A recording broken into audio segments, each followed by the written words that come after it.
and the rest were on Zoom. And we're recording. Good, thank you. And we depend entirely on contributions from all of our audience and other interested people in the area. So please go to our website, chicagoevo.org. You'll find a button that you can press to donate money to us, or you can send a check to our mailing address, which is 141 West Jackson, Suite 1520A, Chicago, Illinois, 60604. So without further ado, let me introduce our guest lecturer. Maurice Samuels is the Betty and Jane, I hope I'm pronouncing this right, Allian Professor of French at Yale University. He also chairs the French department and directs the Yale program for the study of anti-Semitism. He is a specialist in 19th century French literature and of French Jewish history. He's the author of 5 books, including The Right to Difference, French Universalism and the Jews, and most recently, Alfred Dreyfus, The Man at the Center of the Affair. That's Yale University Press, 2014. I assume you can get it at your favorite bookstore or at Amazon. Published at Yale's Jewish Lives series. He is a past winner of the Guggenheim Fellowship and the Cullman Center Fellowship at the New York Public Library, and is a Chevalier in France's Ordre des Palmes Academiques. I'm sure I butchered that, but I'm not French. He's a Chicago native, now lives in New York City and in Brantford, Connecticut. Without further ado, Professor Samuels. Okay, thank you, Jake, and thank you to Tom and to Karen Underhill. I'm happy to do this talk for you guys. It's the second time I've given a talk at YIVO, and I'm going to have some slides here, and great. And I'll look forward to your questions after I finish. So in 1894, a Jewish officer in the French army named Alfred Dreyfus was accused of selling military secrets to Germany. Tried and found guilty based on trumped-up evidence in a hasty court-martial, he was shipped off to Devil's Island, a remote penal colony off the coast of French Guiana, and began serving a life sentence under unbelievably brutal conditions. Meanwhile, back in France, his devoted wife and brother launched a campaign to prove his innocence that wound up dividing the French nation and riveting the world. The Dreyfus affair, as the case came to be known, plunged France into crisis because it raised fundamental questions about the nature of liberal democracy, the form of government that guaranteed rights to the individual through the rule of law. It raised these questions at a moment when liberal values were triumphing throughout much of the world, but also when the seeds of anti-liberalism were being planted in many of the same nations that had pioneered political freedom. On its face, the affair asked whether individual citizens could claim the right to impartial justice, even when this right conflicted with military or national interest. On a deeper level, it asked whether religious and racial minorities belonged in the nation at all. Scholars have thoroughly explored the ins and outs of Dreyfus's legal case, as well as dozens of other topics related to the affair.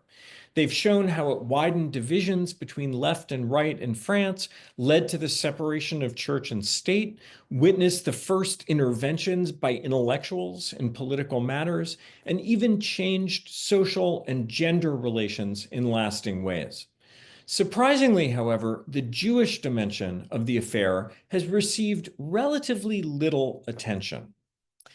This hesitation dates to the early days of the affair itself, when Dreyfus's family and other supporters, many of them Jews, sought to broaden their coalition by emphasizing the universal values at the core of the case: truth, justice, the rule of law, etc., rather than the supposedly narrow issue of anti-Semitism. They also wanted to avoid seeming to support Dreyfus merely out of sectarian impulses, and to give the lie to accusations by anti-Semites that Dreyfus was being defended by a powerful Jewish syndicate. Ever since, scholars, especially in France, have shared this tendency to universalize the affair. Most scholars treat the issue of anti-Semitism only tangentially, and some go as far as to deny its importance to the case. In contrast, my recently published biography of Dreyfus argues that his Jewishness was central to every aspect of the case, from why he was accused to why the case became an affair. And in my talk today, I'll lay out my reasoning, focusing primarily on the issue of anti-Semitism. I'll conclude by examining the effect that the Dreyfus affair had on Jews around the world, showing how it laid the groundwork for the emergence of a modern form of Jewish identity conceived in response to anti-Semitism. So first, some background on Dreyfus himself and on the affair that bears his name. I know probably most of you know something about the affair, but I get that, it's hard to keep all the details straight. So I'm going to give you a kind of thumbnail sketch right now. So let's go to the first slide. Great. So Alfred Dreyfus was born in 1859 in Mulhouse in the French province of Alsace near the border with Switzerland. So you can see it marked in red there. Thanks to the French Revolution, when France became the first European nation to grant Jews full civil rights in 1790 and 91, French Jews had become the best integrated Jews in the world by the middle of the 19th century. And the rise of the Dreyfus family typifies this success. We go to the next slide. Alfred's father, Raphael, there's Raphael, started out as a peddler of cloth in Mulhouse, which was a capital of textile manufacturing.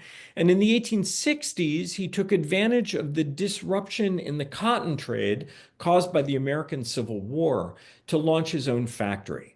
Within a few years, he had become a wealthy industrialist. Alfred and his 6 siblings were raised in a mansion with servants in the center of town. Whereas many residents of Alsace spoke German and most Jews spoke Yiddish, the Protestant elite of Mulhouse was mainly Francophone. And Raphael decided to raise his 2 youngest children, Mathieu and Alfred, in French. They attended French schools and became ardent French patriots. And actually, in the book, I do a little reading of what this image can tell us. And I think it's interesting that even though they were nominally Orthodox Jews, Raphael has his head uncovered here. He's wearing he's carrying a top hat, which is a sign of kind of upper middle class identity. Alfred's happy childhood came to an end with the Franco-Prussian War of 1870, when Prussian troops occupied his hometown. France would be forced to cede the eastern provinces of Alsace and Lorraine to a newly unified Germany, nourishing a militaristic cult of revenge in France that lasted until World War I, when France finally regained its lost provinces. Like many Alsatian Jews, the Dreyfuses opted for French citizenship in 1870, although Alfred's oldest brother, Jacques, became German in order to hold on to the family's textile mills in Mulhouse. Alfred and his brother Mathieu were sent to boarding school in Paris, and Alfred eventually decided to pursue a career in the French military. Now, this was not actually such an unusual choice for a young Alsatian Jew. Unlike in Germany, where there were no Jewish officers until World War I, or for that matter in the United States, where there were few Jewish officers until World War II, the French army, in its attempt to modernize after its loss in the Franco-Prussian War, became largely meritocratic and open to Jews. By the end of the 19th century, France had roughly 300 Jewish officers. Dreyfus won admission to the École Polytechnique, which was at the very pinnacle of the French university system and was a training ground for the military officer corps. Although Jews represented only 0.2% of the French population, so about 80,000 out of 40 million French people, They made up 3 to 4% of the École Polytechnique in those years. Upon graduation in 1880, Dreyfus joined the army and began his rise through the ranks, eventually securing a coveted position as an intern on the Army's general staff, the so-called Holy of Holies. In 1890, the up-and-coming officer married Lucie Adamar. And if we go to the next slide, we'll see Lucy, who was from an even more integrated French-Jewish family. In the book, I use the term integrated rather than assimilated to refer to the way that the Dreyfus and Adamar families adapted themselves to French culture. This represents a departure from the way that a previous generation of scholars, including most notably Hannah Arendt, referred to 19th century French Jews. In The Origins of Totalitarianism, Arendt accuses French Jews, including Alfred Dreyfus, of leaving behind their Jewish affiliation and sense of solidarity with other Jews in the rush to become French. But as I show in the book, this was not actually the case. So Dreyfus himself was not a religious person, but Lucie was, and the family was moderately observant, nominally Orthodox, like almost all French Jews. The Reform movement never officially took hold there. They attended synagogue on major holidays and on the anniversary of the death of family members. The Jewish Museum in Paris contains numerous religious artifacts that were preserved by the Dreyfus family, including Lucie's Hebrew prayer book. And if we go to the next slide, Tom, we'll see Lucie's prayer book, which is a beautifully bound book, and it has at the beginning kind of the yahrzeit dates, the anniversary of the death of family members marked on the front page. Lucie and Alfred were married in the main synagogue in Paris by Zadok Khan, France's chief rabbi, who was a friend of the family. All of Alfred's siblings married Jews, as did both of his children. So by no means did he abandon what we would call today his Jewish identity, even as he became a French military officer. It's important, though, to note that the very specific form of Jewish identity that took shape over the course of the 19th century in France, so-called Franco-Judaism, did not view the process of becoming French as a zero-sum game for Jews. Indeed, for the generations of Jews who integrated into French culture in the 19th century, Frenchness and Jewishness went hand in hand. And this was because the France that Dreyfus and others like him loved and yearned to be part of was the France of the Revolution, the France that had declared its fidelity to universalist values by granting the Jews and other minorities full civil rights. As Jews, they therefore felt doubly French, since it had been their emancipation that had helped define the new kind of nation that France had become. This model of the nation, the universalist model, was called into question by the dramatic rise in anti-Semitism that began in France in the 1880s. France has always posed a conundrum for scholars of anti-Semitism, that the European country which showed the most openness to Jews would also be the country where the new racist form of anti-Semitism developed, first took shape. But what seems like a paradox is not actually one, since modern anti-Semitism developed in direct response or reaction to that openness. It was the new visibility of Jews in high-profile arenas in France, in business, the arts, and especially the Republican state apparatus, including the military, in the late 19th century, that made them targets both for nationalists on the right and for a certain strain of socialists on the left. By the 1880s, France was increasingly divided between two competing visions of its past and its future. One was progress-oriented. It welcomed the changes brought about by the French Revolution, the political, economic, and social liberalism that had triumphed by the end of the 19th century. The other was disgruntled and nostalgic. Some in this anti-modern camp yearned for a return to the old feudal order and for a society rooted in conservative Catholic religious values. This reactionary faction found adherents principally among the segments of French society that had been left behind by modern capitalism: impoverished aristocrats, fundamentalist Catholics, insecure shopkeepers, and some segments of the rural peasantry. By the 1880s, this second group increasingly expressed its frustration with modernity, with the modern world, through anti-Semitism. One of the first to sense the potential of anti-Semitism to galvanize the disaffected segments of French society was the journalist Édouard Drumont. And if we go to the next slide, we'll see Drumont, who published a 1,000-page screed entitled La France Juive, Jewish France, in 1886. Drumont's book blamed Jews for all the ills of the modern world, and it became a runaway bestseller. Hitler would later take it as a model. Capitalizing on his success, Drumont launched a daily anti-Semitic newspaper in 1892. And if we go to the next slide, you'll see that's his newspaper, which devoted itself to denouncing the role of Jews in all arenas of French national life.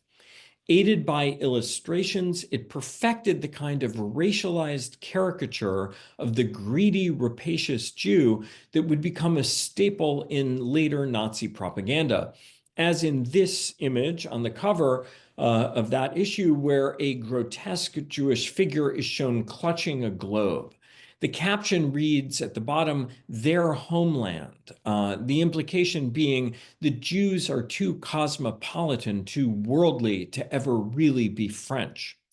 One of Drumont's favorite targets was the presence of Jews in the French military, which his newspaper began denouncing in a series of articles in 1892, accusing all Jews of being potential traitors to France.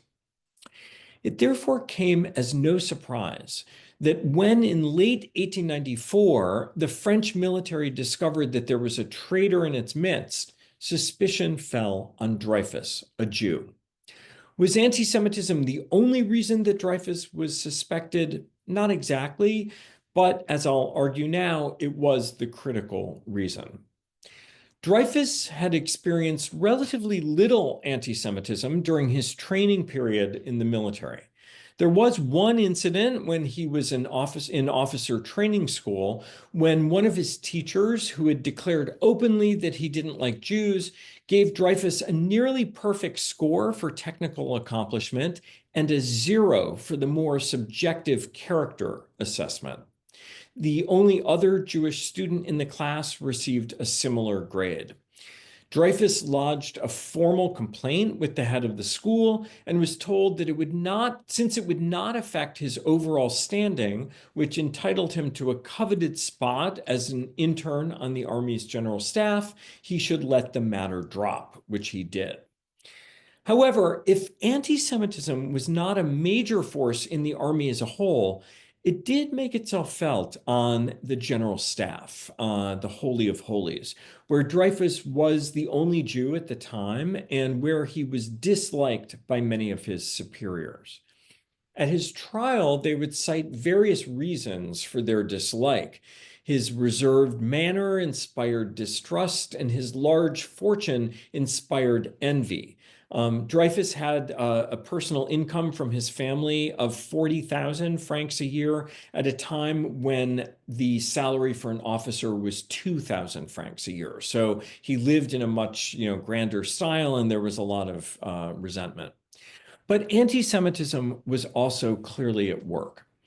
In the 1880s and 90s, the French army's top leadership was divided between an old guard that remained attached to aristocratic traditions and an up-and-coming group of modernizers who sought a technocratic overhaul of the army's leadership and operations. Although not all of the modernizers were Jews, all the Jews, including Dreyfus, were modernizers. Whether Dreyfus was hated by his superiors on the general staff because he was Jewish or because he was a modernizer, it seems clear that without powerful protectors, family connections, or the leadership qualities valued by the traditionalists, Dreyfus would have been denied a permanent position on the general staff, despite his technical brilliance, even had he never been charged with treason. Some of his superiors were clearly determined to block his path. But does this mean he was accused of treason because he was Jewish? That's one of the central questions of the affair, and it's given rise to a great deal of debate among historians. Of course, we can't ever know the real motivations of Dreyfus's accusers with certainty, but the events leading up to his arrest suggest that Dreyfus's Jewishness played a major role in the case. These events began with the discovery of the document known as the Bordereau, and if we go to the next slide, you'll see that this document, which is basically a handwritten offer by a French military officer to sell secrets to Germany. It was discovered in late September 1894, and it was intercepted by French counterintelligence. It clearly indicated that someone in the French army was selling secrets to the Germans. And I'll just digress here to say that the story of how they found the document is a good one. The French had a spy in the German embassy, and that was the cleaning lady who was illiterate. So the military attaché didn't think she would be able to read the documents. And in fact, she couldn't, but she would collect the trash and bring it to the French counterintelligence. So that he had torn up this document, she brought it to them, they pieced it back together, and they found out there was a traitor. The information offered in the document was not terribly important, and the discovery might not have turned into an affair had General Auguste Mercier, and if we go to the next slide, not taken an interest in the case. A graduate of the École Polytechnique like Dreyfus, Mercier was considered a modernizer, and his appointment as Minister of War in May 1894 had angered the conservative nationalist far right. Drummond repeatedly attacked Mercier in the pages of his newspaper for being allied with Jews. Mercier believed that by catching the spy, therefore, he could prove his worthiness to the nationalist right, kind of get them off his back, and he therefore put pressure on his underlings in the counterespionage office to unmask the Bordereau's author as quickly as possible. Soon, the French counterintelligence officers developed a theory, later shown to be false, that the spy had to be an intern on the general staff because only someone who moved between divisions at a pretty high level would have had access to the disparate types of information offered in the Bordereau. Furthermore, they reasoned, also erroneously, that given the nature of the information on munitions in the Bordereau, the spy was probably an artillery officer. They looked, therefore, at the list of artillery officers among the interns on the general staff, and one name stood out: Dreyfus, the only Jew on the list, the only Jewish name on the list. On October 6th, two of the top generals compared the handwriting of the Bordereau to that of Dreyfus and believed it matched. Similarities did, in fact, exist. However, there were also major differences, and the expert graphologists who testified at Dreyfus's trial were, in fact, divided in their conclusions. One of them this guy Alphonse Bertillon, who would later become known for his use of photography to identify criminals, advanced the theory that Dreyfus had attempted to disguise his own handwriting in the bordereau, which was kind of later to become known as the self-forgery hypothesis. That the counterespionage officers were willing to believe such a ridiculous theory suggests that they were swayed more by anti-Semitism than by the facts of the case. It seems clear to me that while the military brass did not consider Dreyfus guilty only because he was Jewish, the fact that he was Jewish led them to accept his guilt more easily. In other words, because Dreyfus was a Jew, the officers investigating the case were not surprised that he would have committed treason once they realized that he was an artillery officer on the general staff and they saw the superficial similarity of his handwriting. Indeed, as soon as the colonel in charge of counterespionage, a known anti-Semite, was informed that Dreyfus was the suspect, he declared, "I should have known," meaning because he was a Jew. Was anti-Semitism also at play at Dreyfus's brief court-martial in December 1894, where the military judges were shown a secret file with supposedly damning evidence that was kept hidden from Dreyfus's lawyers in clear violation of the law? Once again, the court seems to have been very willing to violate legal procedure and to believe the hypothesis of Dreyfus's guilt based on almost no evidence. Dreyfus was found guilty by the court-martial after 3 days and subjected to a humiliating public degradation ceremony. If we go to the next slide, this is one of the iconic images of the affair. The degradation ceremony in the courtyard of the École Militaire, so right in the shadow of the Eiffel Tower, where Dreyfus was forced to parade around the perimeter of the courtyard as all the different divisions of the army were there. His insignia were ripped from his uniform and his sword was broken in this image as a crowd of 10,000 onlookers screamed, "Death to the traitor, death to Judas." It's hard to imagine how painful this ceremony must have been for Dreyfus, who only ever longed to serve the French nation and who now had been found guilty of betraying it. And in the book, I try to put myself in his shoes. What must Dreyfus have felt as he endured this horrifying ceremony? He pretty much kept his dignity, and he just kept shouting, "I am innocent, long live France." If we go to the next slide, this is a mugshot taken of Dreyfus right after that ceremony. I find this a very poignant image, and I use it on the frontispiece of the book. Dreyfus's sister protested in a letter to the government that her brother's only crime was having been born a Jew. Dreyfus himself supposedly made a comment to that effect to the prison warden after his arrest. However, his early supporters were reluctant to emphasize the role played by anti-Semitism in the case. Their goal was to get as many people as possible to believe in his innocence, and they thought that emphasizing universal values like truth and justice was the way to do it. Then as now, there was the feeling that anti-Semitism was only an issue that applied to Jews. When the novelist Émile Zola, and we can go to the next slide, published his incendiary article, J'accuse, I accuse, if we go to the next slide, you'll see the banner headline, in January 1898, which essentially blew the lid off the case by exposing how the army's top brass, including General Mercier, the Minister of War, had attempted to frame Dreyfus. Zola barely mentioned the issue of anti-Semitism. But the publication of this article by Zola set off a series of anti-Semitic riots that lasted for months.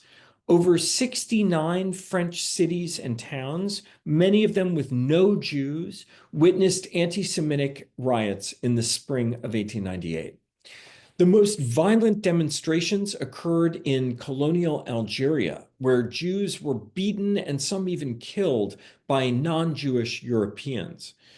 By this point, France had become divided between Dreyfusards and anti-Dreyfusards.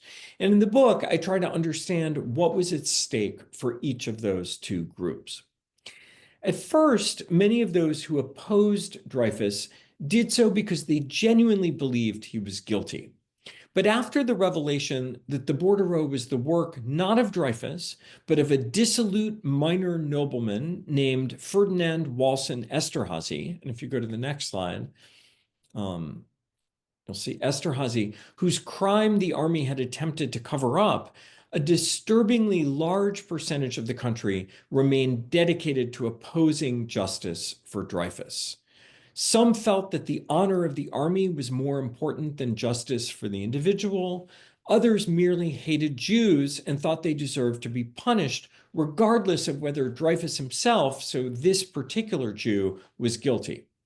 They were fed by increasingly disturbing anti-Semitic propaganda, including a series of posters known as the Museum of Horrors. And if we go to the next slide, which caricatured leading Dreyfusards and other Jews in grotesque manner, including some as animals. If we go to the next slide, that one is Dreyfus being hanged. This one is Dreyfus's head on the body of a serpent. Their dehumanization of the Jewish enemy rivals anything that was seen during the Nazi period. The next major break in the case came when it was revealed that much of the evidence against Dreyfus had actually been forged, and when the forger, Commandant Hubert Joseph Henri, slit his own throat in prison. Finally possessing the definitive proof they needed that Dreyfus had been framed, his family was able to file a petition to overturn the original verdict. Dreyfus, meanwhile, Drumont, the anti-Semite, meanwhile, took up a collection for the forger Henri's widow in the pages of his anti-Semitic newspaper. Thousands of people contributed to the fund, often attaching violently anti-Semitic messages to their donations. While half of France went down a very dark path during the affair, the good news is that the other half came to the defense of the Jewish officer. The modern use of the term intellectual to describe cultural figures who take a stand on political matters dates to this moment, as thousands of writers, teachers, and artists spoke out in favor of Dreyfus. The Dreyfusards formed the Human Rights League and other organizations to defend democratic values, which they understood were under threat because of anti-Semitism. Meanwhile, though, on Devil's Island, Dreyfus had no idea of this campaign being waged on his behalf. Almost completely cut off from the outside world, except for a slow trickle of letters that arrived heavily censored by the authorities, the prisoner engaged in a daily struggle for survival. And this is actually, I devote a chapter of the book to what his life was like on Devil's Island. It's totally unbelievable. Watched day and night by guards who didn't speak a word to him, he felt profoundly alone, abandoned. Days were spent gathering wood to cook his meals before the blazing heat drove him inside his tiny hut, where he spent most of his time writing letters and reading a range of books, including mathematical treatises and novels by Balzac and others. He even learned English to read Shakespeare in the original. So really, I try to show like he was this incredibly smart and kind of resourceful person with deep inner resources, really a case of still waters running deep. The long nights, though, were the worst. In order to prevent his escape, the guards began chaining him to his bed so he couldn't move as bugs, tropical insects, crawled all over his body, attracted by the light that they shone on him at all times. He wrote in his journal that his desire to clear his name for the sake of his wife and children was the only thing that kept him alive through the 5 years of torment. And if any of you have seen the Steve McQueen movie Papillon, it's set later in the 1930s, but in that same prison colony. Although it wasn't even as bad as where Dreyfus was on Devil's Island, where he was the only prisoner. He was like completely isolated. While some historians have seen Dreyfus as incidental to the affair that bore his name, since he was outside of France as the fight to free him took place, it was really only thanks to his extraordinary will to survive that justice eventually triumphed. The French historian Vincent Duclerc, rightly sees Dreyfus, I think, as a model of resistance to the totalitarian regimes that would mark the 20th century. Eventually, as more evidence of his innocence emerged, the army was forced to throw out the earlier judgment against Dreyfus and to bring him back from Devil's Island for a second trial. While the first court-martial lasted only 3 days, the second one played out over the course of several weeks in August and September 1899, and it was covered on the front pages of newspapers throughout the world. In doing research for this, I looked at the New York Times on the day that my grandfather was born in June 1899, and the headline said, "Dreyfus returns to France for a new trial." So, all the newspapers around the world were covering this every day. The American press was particularly interested in the case and was uniformly pro-Dreyfus, which may come as a surprise given the level of nativist, racist, and anti-Semitic sentiment that prevailed in the US at the time. In their articles about the case, leading writers like Mark Twain and Carl Schurz took pains to underscore the dangers that right-wing nationalism and anti-Semitism posed for American democracy. Stick thin, his hair turned white, even though he was only 39 years old, Dreyfus did his best to respond to the hostile questions of his judges and the lawyers for the prosecution at his second trial. However, his voice had become hoarse from years of not speaking, and his naturally reticent demeanor did not endear him to the judges or to the public. Despite his evident innocence, the military court found him guilty once again, albeit this time with extenuating circumstances. How there could be extenuating circumstances in the case of treason, the court didn't say.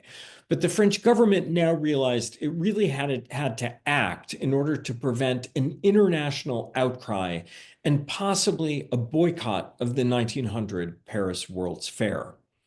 The president of the French public decided to take matters into his own hands and offered Dreyfus a pardon.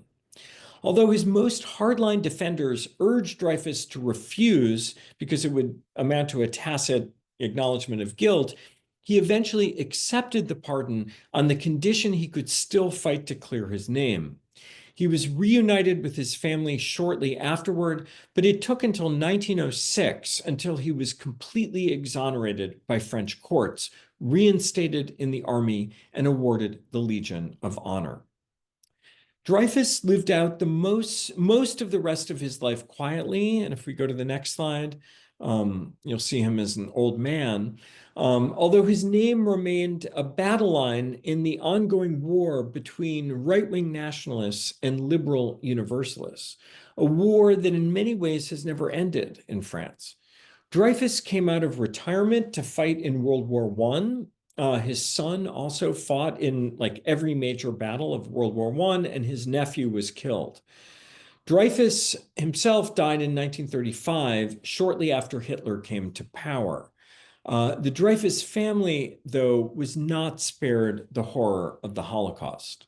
Lucy Dreyfus, now an old woman, was forced to hide in a convent under an assumed name, and Dreyfus's favorite granddaughter, Madeleine, a resistance fighter, was murdered in Auschwitz. And if we go to the next slide, here's a picture that I took of the grave of the Dreyfus family in the Jewish section of Montparnasse Cemetery in Paris that shows it's in order of death, and it shows Alfred at the top and Madeleine right underneath, quote, deported by the Germans, disappeared at Auschwitz at the age of 25.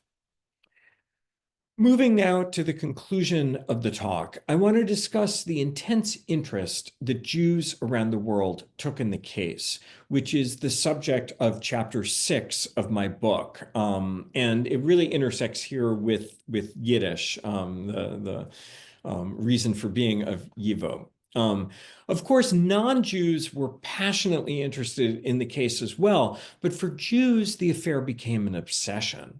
From London to Sydney, from St. Petersburg to Cincinnati, Jewish readers devoured dispatches from Devil's Island, interviews with Dreyfus's wife, and accounts of his legal maneuvers in Jewish newspapers that often seemed to report on little else. I read the main newspapers in English and French and had research assistants help me with the Hebrew, Yiddish, and German newspapers. Some of you might be familiar with, there's a famous Sholem Aleichem story called Dreyfus in Kasrelevka, and it's set in a fictional Ukrainian shtetl, and it shows all the townspeople obsessed with the case, even though only one of them subscribes to a newspaper, and they all follow, it's the rabbi's son, and they all follow him around to try to get news of the case as soon as it comes out. So in my research, what I discovered was that the affair served as a kind of turning point or catalyst for the three main Jewish political ideologies at the time. Zionism, which called for Jews to form their own state in Palestine, what we might call integrationism, which believed Jews should be loyal citizens of the countries in which they were born, and socialism, which called for the solidarity of the working class beyond national, religious, or ethnic borders. These ideologies were in fierce conflict at the end of the 19th century during the very years that the Dreyfus affair played out. It's striking that proponents of these three major political ideologies, the Zionists, the integrationists, and the socialists, all found in the Dreyfus affair confirmation of their vision of the Jewish future, despite the fact that their ideologies were in many ways diametrically opposed. And this was because of the complexity of the affair and its many different phases. So the integrationists could fixate on Dreyfus's exoneration as the ultimate validation for their worldview, conveniently forgetting the anti-Semitic riots that had preceded it. The Zionists could do the reverse, focusing on the outpouring of anti-Semitism, which seemed to prove that Jews could never be safe without a country of their own. Of course, Theodor Herzl, would famously claim to have invented Zionism while covering Dreyfus's degradation ceremony for a German newspaper. And socialists could see in the affair the need for a specifically Jewish form of working class solidarity. The affair, I argue in the book, served to clarify, but also to harden their ideological positions and to draw battle lines before the Holocaust and the creation of the State of Israel rendered prior answers to the so-called Jewish question obsolete.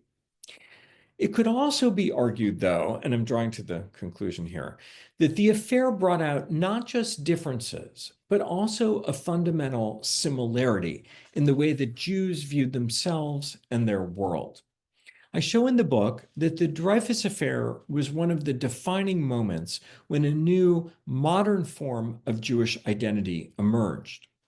Prior to the 19th century, Jews felt linked to other Jews throughout the world, but these ties were mainly religious, the experience of participating in the same rituals, being bound by the same laws, or they were national, being part of an ancient nation now dispersed.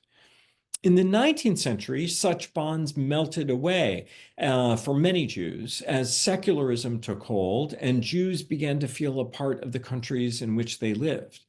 But the old bonds were replaced by a new unifying force, the memory of and ongoing fear of anti-Semitic persecution. This was what came to define Jewish identity for many modern Jews, and it arguably remains the common denominator constituting Jewish identity today. The Dreyfus affair represents one of the key moments when this new identity took shape. Along with a series of earlier anti-Semitic crises, such as the Russian pogroms of the 1880s and 90s, the affair reminded Jews of their belonging to a people with a painful history. The affair tapped into a shared understanding of the difficulties Jews faced in the past, and as a result, inspired them to feel a sense of solidarity with other Jews in the present. Turn of the century Jews may have disagreed about almost everything having to do with Jewish life, from how to worship to the need for a Jewish state. But they could come together in shared sorrow as they read about the plight of the prisoner of Devil's Island, and they could rejoice together as the vindicated Jewish officer received the Legion of Honor. I argue in my book that it was in the collective experience of the Dreyfus affair that a new Jewish sense of community took shape beyond national, ideological, or religious borders. And I'll stop there. And thank you all for listening. And I'm happy to take some questions.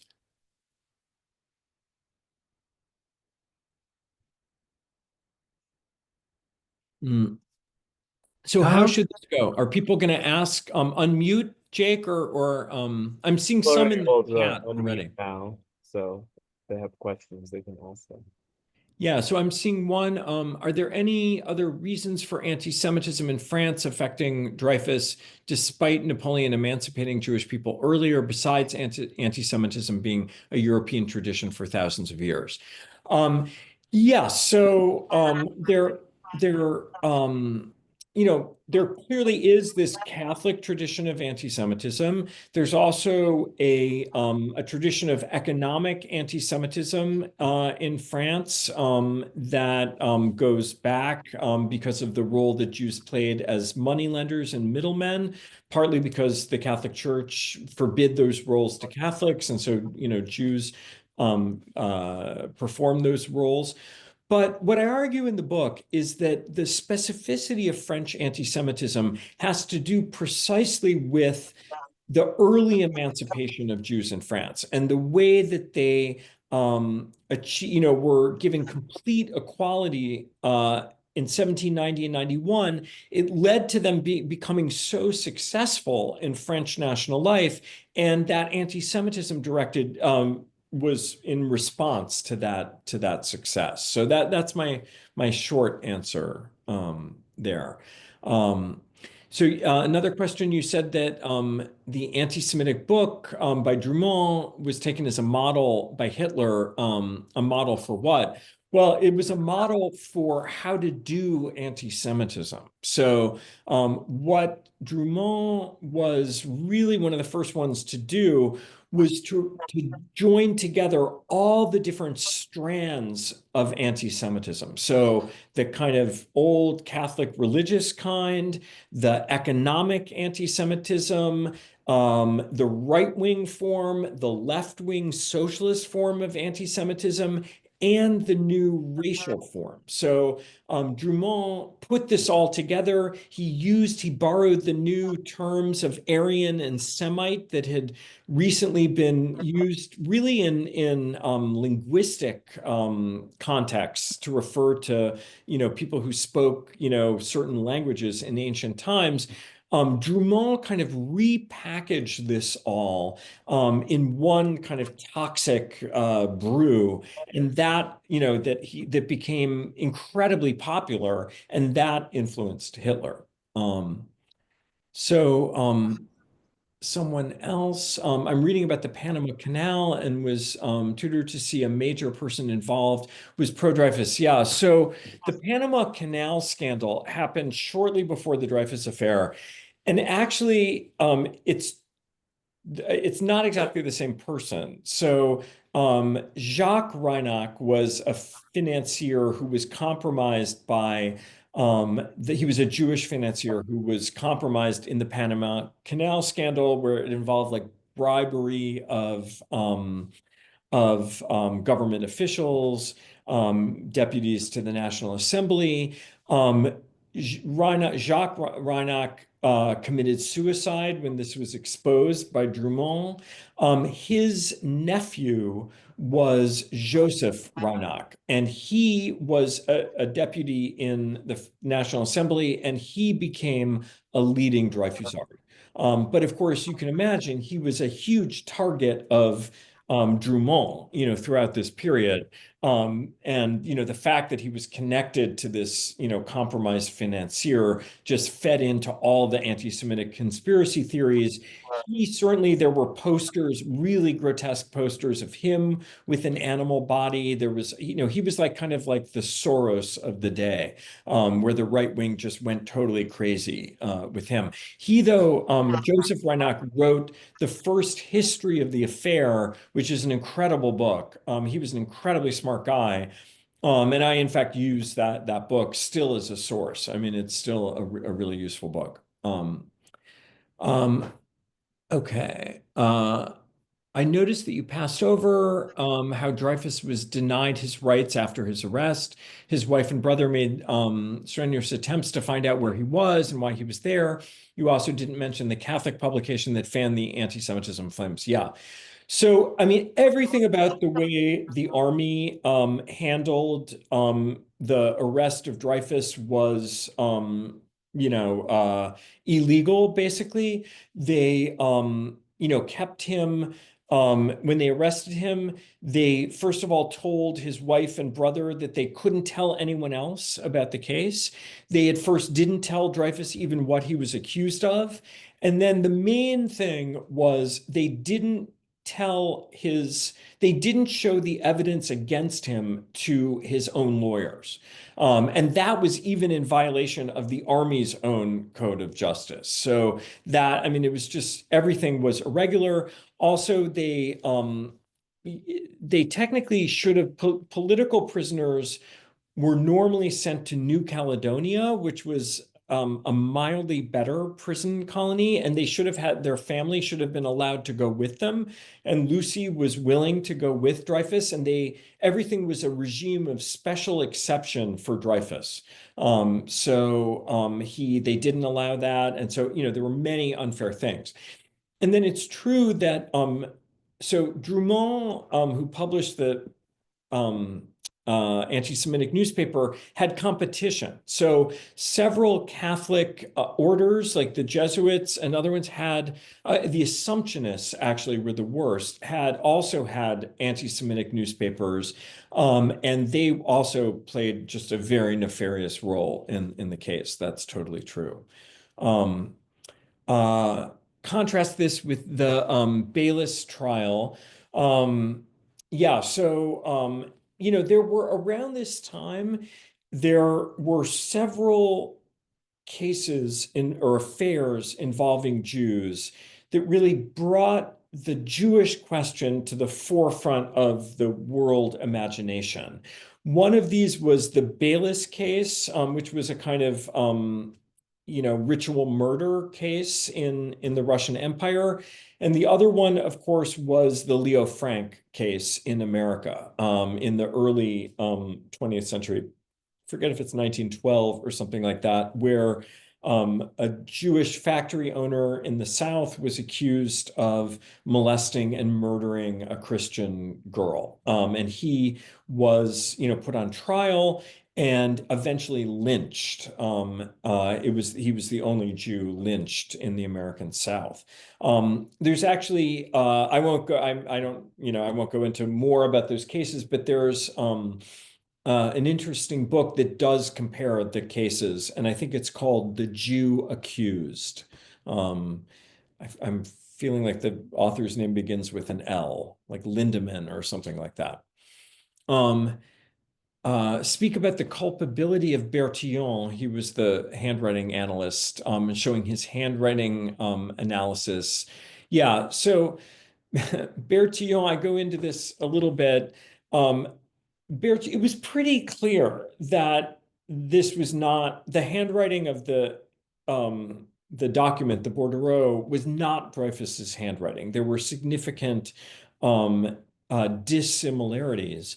The fact that Bertillon just like wouldn't admit that. And he was, so his testimony was just preposterous in the case. And of course, the left seized on that as, like, see how ridiculous this is. But the right wing, they were like, yeah, here's this expert who claims that, it was that it had to be Dreyfus. And so, that was used against. They basically were trying to find anything they could use against Dreyfus. I mean, the other evidence at the original court martial, besides the handwriting, the other evidence that they put in the secret file that they showed to the judges, but not to Dreyfus's lawyers, because Dreyfus's lawyers would have exposed it as ridiculous right away.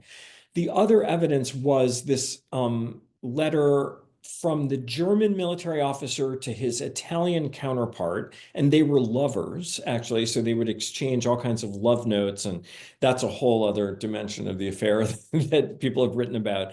But in one of these letters, they refer to a traitor who they were both working with as that scoundrel D. In French, it's ce canaille de D. And the French counter-espionage officers knew very well that this referred to someone else whose name began with D, but they added it to the secret file and said, look, this is proof that it must be Dreyfus. So, I mean, that was outrageous. And then after he was sent to Devil's Island, there was the fear that there was not enough evidence against him. And so that's when that guy Henri began forging more documents against Dreyfus. Crazy things, again, like letters from the German guy to the Italian guy, this time specifying Dreyfus's name. But Henri, it turns out, was a terrible forger. And he didn't possibly colorblind, because he didn't realize that he was using two different color graph paper, purple and kind of pink or mauve. And so when that was discovered, that was like, oh my God, these forgeries are ridiculous. And that's what led to his suicide and then to the case being reopened. So I'm not sure what the next one is. The support of Zola and Anatole France. Yeah. So I didn't go into the many people who supported Dreyfus. Zola is the most famous of the intellectuals because of writing J'accuse, but this really, every kind of major writer felt like he had to take a stand on the affair, with a few exceptions, including like Bergson, the philosopher who was Jewish and did support Dreyfus but didn't take a stand. But most writers did. Anatole France, who's kind of out of fashion today but was a hugely important writer, was a major Dreyfusard. Marcel Proust was a young man. He actively followed the case and was involved in supporting Dreyfus. Léon Blum, they were, of course, Jewish, Proust and Léon Blum, but Anatole France wasn't. Many of the writers were not Jewish. The affair really divided the literary world. So other writers like Jules Verne, who were anti-Dreyfusard, and it also divided like the French Impressionists. So Pissarro, who was Jewish, was Dreyfusard. Monet was Dreyfusard, but Renoir and Degas were anti-Dreyfusard. So I don't know if we're out of time, Jake. How are we doing? I think you're muted. Unmute. It is Yeah. right on 3 o'clock. My guess is that there are more questions. If you want to answer one or two more, Yeah, we could do it. Yeah, sure. if you don't mind. Yeah, I'm happy to do a couple more. Um, Okay, so wouldn't Dreyfus's case showcase the futility of trying to integrate? At the end of the day, what seems to be the conclusion to which Herzl arrives when he decides to write the Altneue Stadt. Yeah, so that is certainly the Zionist interpretation of the affair, is that if this could even happen in France, which was the best country for Jews at the time, then Jews weren't safe anywhere, and they needed their own state. So that's the conclusion that Herzl comes to. He would later claim to have come to that realization watching the degradation of Dreyfus, but it's been shown by other historians, including Derek Penzlar, who wrote the Herzl volume in the same series, the Jewish Lives series, that that it really made a better story, that Herzl had actually come up with the idea for Zionism shortly before.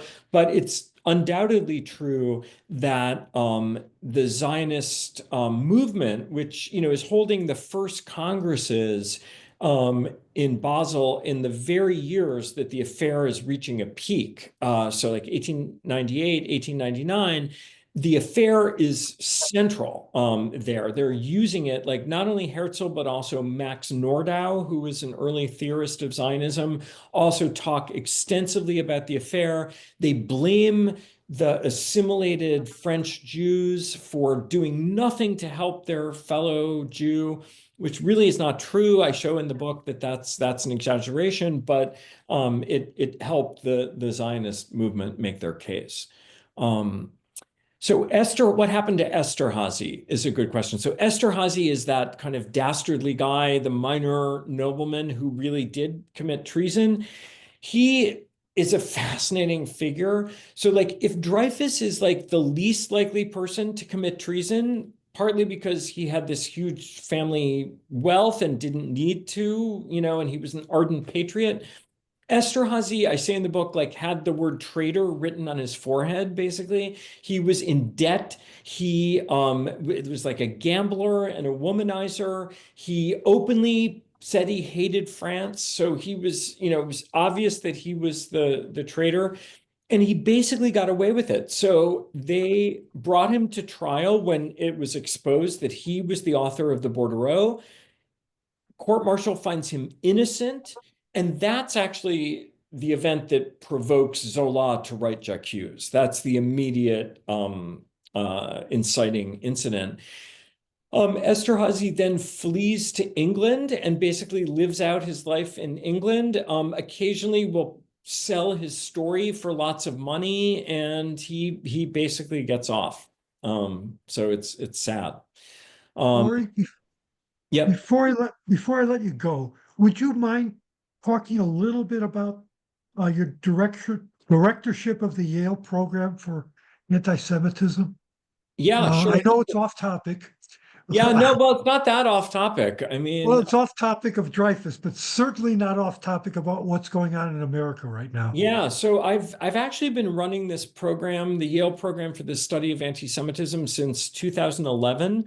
So we were kind of ahead of the curve on that, partially because I work on France, and France has seen a lot of anti-Semitism for the last like 25 years.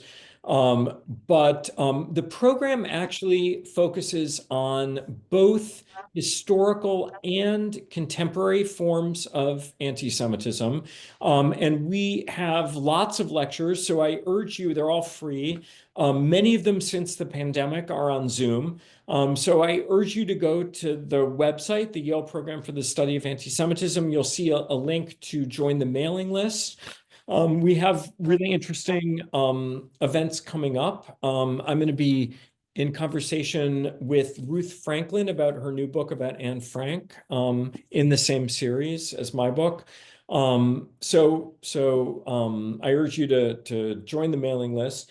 And basically, we organize lectures and conferences. We have a postdoc who teaches classes on campus. Since October 7th, I think there was the need felt to expand the program. So we're trying to do that. We're about to hire a full-time person. I've raised some more money that's enabled us to do that. And then So we're going to be expanding our role both on the Yale campus and more broadly, trying to produce, content that will help, kind of educate people about anti-Semitism. So more to come with that. That's still kind of in the works. Is there a growing receptivity within the Yale student body about what you're doing? Yeah, I mean, it's been a difficult year, I would say. I would say the campus is pretty divided. With, like they just passed a resolution, I think that got something like 80% of the Yale student body. Well, 80% of those who voted to that the university should divest from weapons manufacturers, especially those that support Israel, which was the way they kind of phrased the anti-Israel, that's how they, phrased it, and it got, huge support. But there's a large contingent on campus that feels differently, and there's a lot of disagreement. It's been pretty intense. But anyway, the university, I would say, has been very supportive of my program, expanding the program. And, there's been a lot of interest from donors, which has been nice. A lot of Yale alums have kind of come forward and, said, they're very disturbed by what's been happening on campus. And so, they've said, what can we do? Well, here's something that we can do to at least try to understand, what's going on. Well, I want to thank you very much for the lecture. I found it enlightening. I want to thank you very much for the work that you're doing, both on historical anti-Semitism in France, but on contemporary anti-Semitism and Jewish issues. And I wish you well. I look forward to seeing you in Chicago sometime. I know you're a Chicago native and come to visit. Yeah, and in fact, we have a long family connection, Jake. Yes, indeed, we do. Yeah. I think it was your father and your uncles My were grandfather, I involved. think my grandfather. Your grandfather, yes, Yeah. Douglas Lumber Company, Yeah. which my dad was involved with, and that was also, it's a long history and a very heartwarming history between us as well. Yeah. Anyway, it was great to see you, Jake, and thank you all for coming on a Sunday afternoon. And I urge Thank you, you if very you're much. interested, to buy the book. I think it's on sale on Amazon. I shouldn't say that, but for like $8. Yeah. Thank you again. All right. And Thank thank you all. everybody for joining us. We had a very nice turnout. Yeah. Thank you. Bye-bye. Bye.